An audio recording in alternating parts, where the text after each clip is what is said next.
What's up, Holmes? Sega Man back here with another video.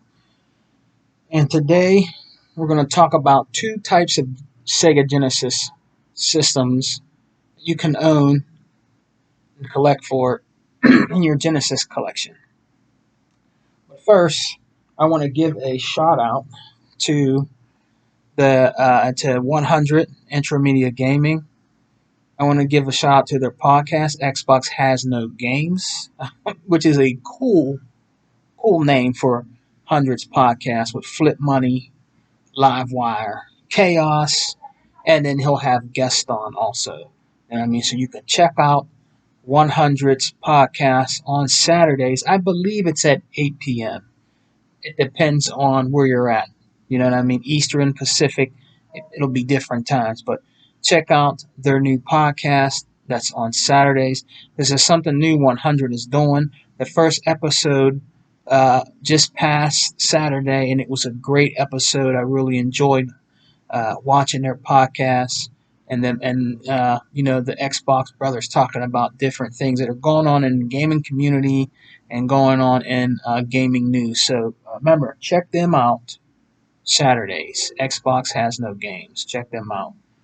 And we have the Connect listening again. I gotta somehow turn this off, man, when it does that, on the Xbox One X. But check him out, okay? And also today, check out our podcast, the Exile podcast, which will start at 8 p.m. We have some great topics that we're going to be talking about tonight.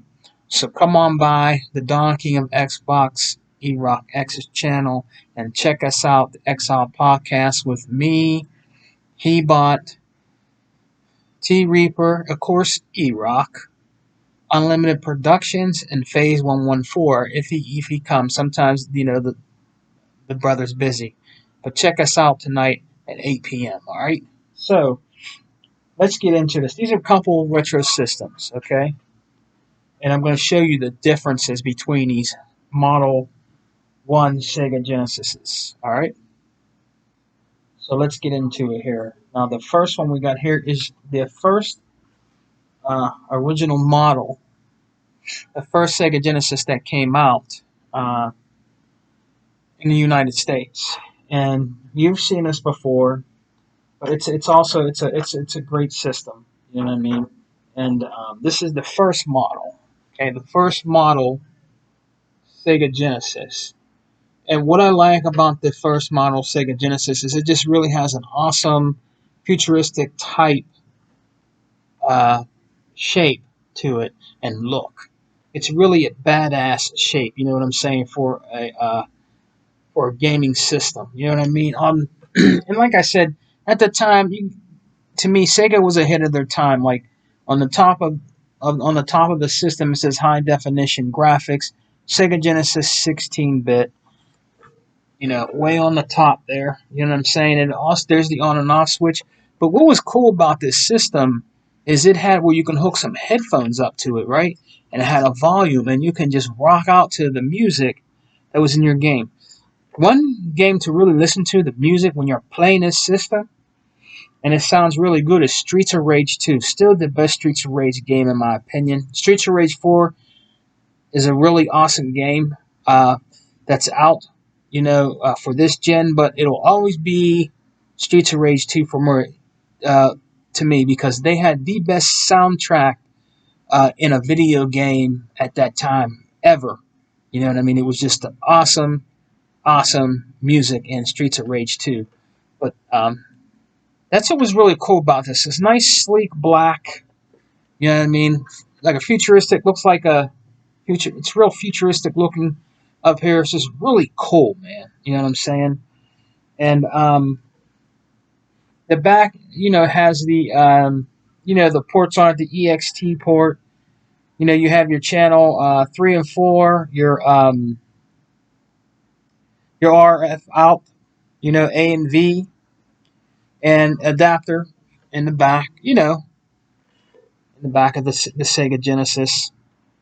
And I had a lot of fun with this system. It's still my favorite system of all time is the Sega Genesis. You know what I mean? And it's just a great system. You know what I'm saying? So, that being said, we'll put that aside here. Now, when my friends they owned a shop. Okay, they owned a mom and pop game shop. All right. For my birthday, I was just really happy that they gave me this, man, because I never thought I would own one of these systems. You know what I'm saying? And it looks a lot different. And this is the European version of the Sega Genesis, which is called the Mega Drive. And if you look at the Mega Drive, it's a lot different. So you can see Sega Mega Drive down the bottom. It doesn't say high definition up here, or it says 16 bits in big gold lettering. You know what I mean? The buttons on the Genesis are different. You know what I mean? Like the reset button on this is blue. It still has where you can use volume, you know, to play games through your headphones, the music, and the on and off switch. The thing that's really different about this is just the front of it. You know what I mean? It just says 16-bit, and then it says Mega Drive. You know what I mean? And this is a awesome system, man, that they gave me for my birthday, and I really appreciate it. You know what I'm saying? And the thing about the Mega Drive also is the games that went in this system were shaped differently. But if you look at the back of this, this has an A and V out, the EXT, and it has adapter. All right? It has the adapter where you plug in, but it doesn't have where you can switch the channels on the back of this, like to 3 and 4. And there's a little hole there. As you can see, this is totally different than the US Genesis, Sega Genesis.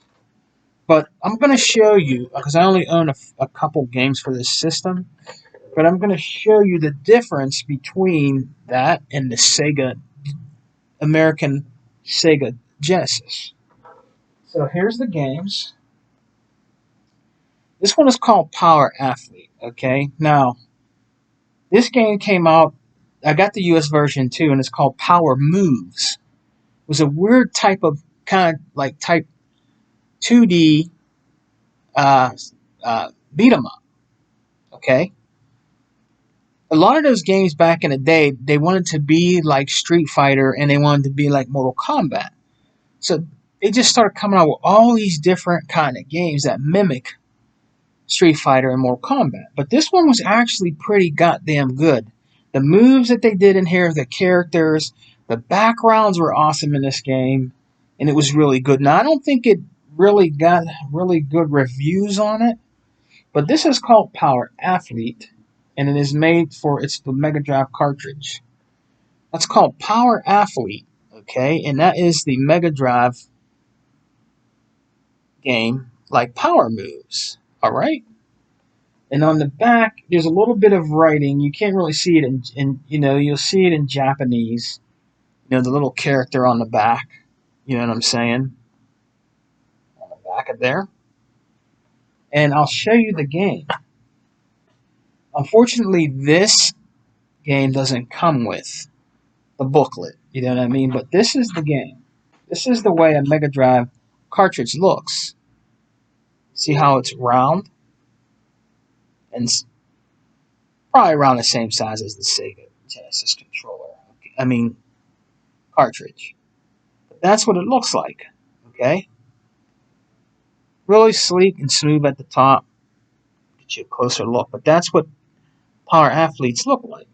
So, let me show you one more. This is also a great game that was really well known in Japan and even here in the United States, which is called Alex Kidd. That's Alex Kidd for the Mega Drive. This one is complete. Alright? The book and the game. But as you can see, like I said, this is nice, clean, crisp game right there. The back is nothing like you would like. This is Sega on the back of it in real small lettering, indented into the cartridge. But that's what the Mega Drive games look like. You know what I'm saying? And you know, this is the Mega Drive, and it just fits right in here. You know what I'm saying? Just like that. You know what I mean? But if you look at this, okay, This is a United States cartridge by Namco. This is Splatterhouse 3, one of the best games ever made for the Genesis and expensive right now, which is Splatterhouse 3. But if you look, okay, at that cartridge and the Mega Drive, you can see how different they are. You totally see how different they are.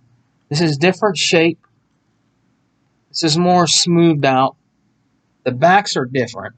This one says Namco on it, made in Japan. And like you've seen on the back of this, it just has the writing on the back. But they are different, okay? They're around the... I think the Mega Drive cartridge might be a little more compact than the original Sega Genesis cartridge, which is here, and there's the Mega Drive. But it's more sleek, I think.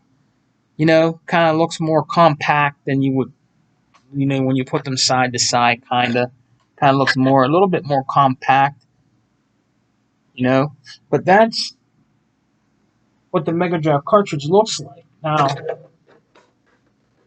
I'm not sure if the Mega Drive will play, because I never tried it, Splatterhouse. Now, it might not. I don't know. I don't think these were region locked. And I don't believe that... Let me see. Yeah, if you look, this is the American, right?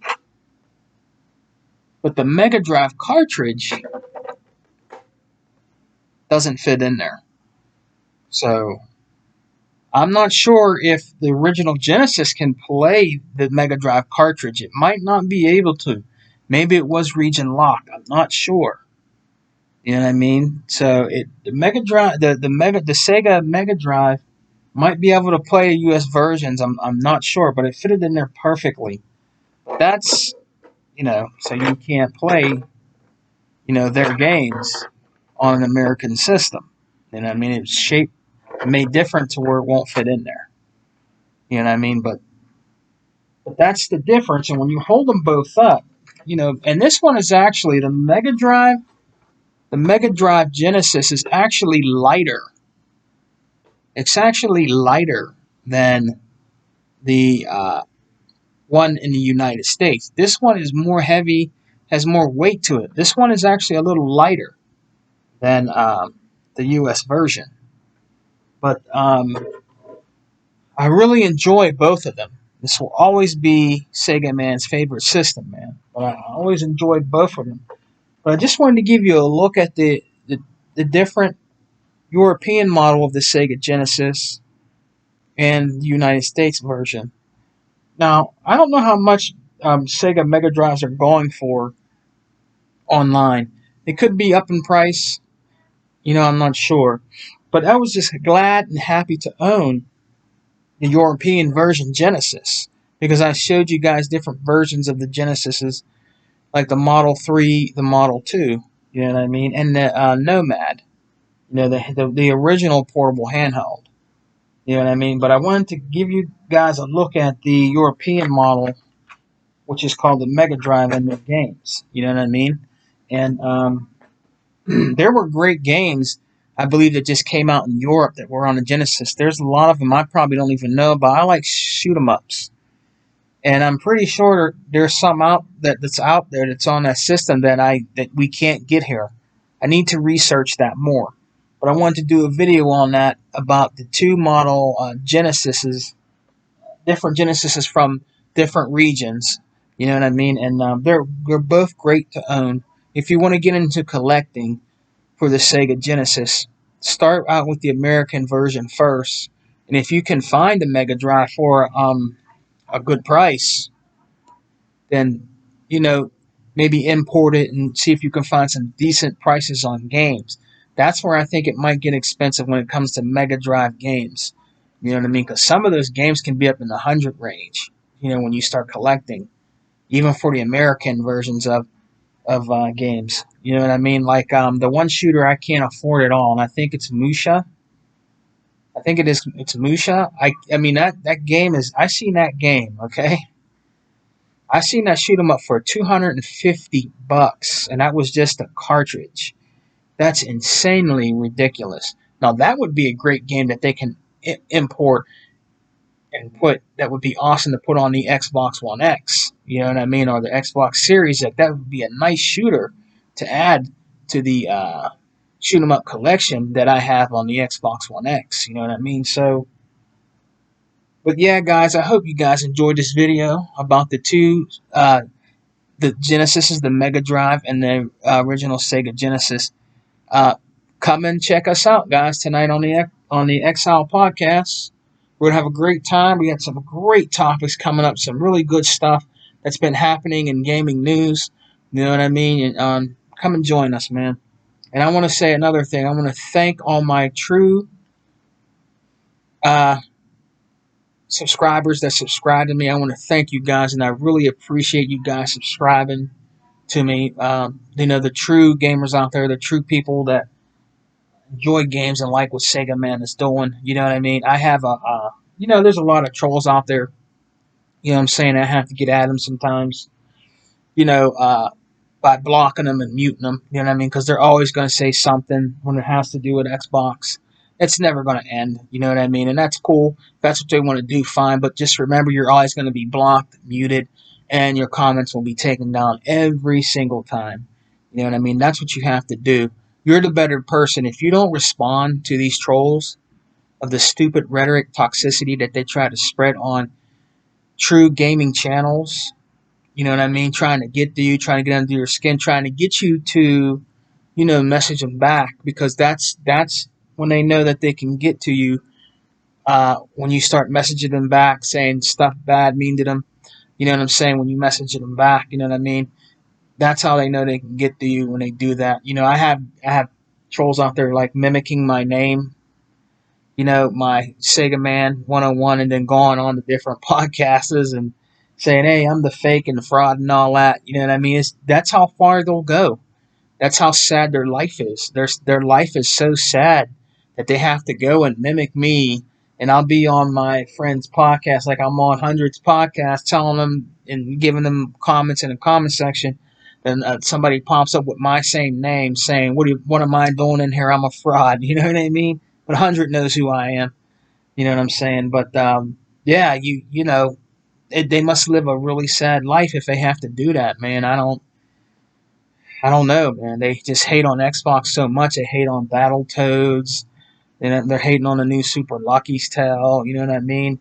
And I just think it's a lot of jealousy because their preferred platform is not bringing out games like Game Pass is to Xbox. You know what I mean? We have it good over here with Game Pass, man. It's the best value for your buck right now. Even high people up in the industry that I've been watching on YouTube channels that are like high up, people that are at companies and developers saying that it is the best value for your buck. And this is somebody else that's on a Nintendo ecosystem, and he even says that Game Pass is the best value for your buck. You know what I mean? And the only way that I think you can settle that is stop being stop being a toxic troll. Go out there and buy yourself an Xbox and get Game Pass. You'll be good. You know what I mean? So, stop being jealous and trolling people. You know what I mean? But it's just sad, some of these guys, man. And I mean, they have nothing better to do. When I seen it, I was like, wow, you have nothing better to do, man. It's crazy. You know what I mean? But hey, if that's what they want to do, just remember, you keep on knocking, but you can't come in over here. You know what I'm saying? You can go anywhere. You can follow me on other channels. You know what I mean? You're still not going to get no kind of reaction from me because I know I'm better than you. You know what I mean? I know more about gaming than you do. I own more stuff than you do. I've been in these gaming streets for over 20 years, and I know what I'm talking about. You know what I mean? You go to other channels and you listen to what they talk about and come back and spew it on the other channels. You don't know how to think for yourself. But anyways, I'm going to get out of here, guys. Hope you guys enjoyed the video. Peace and love. Xbox for life, like my wife. Welcome to the X. Peace.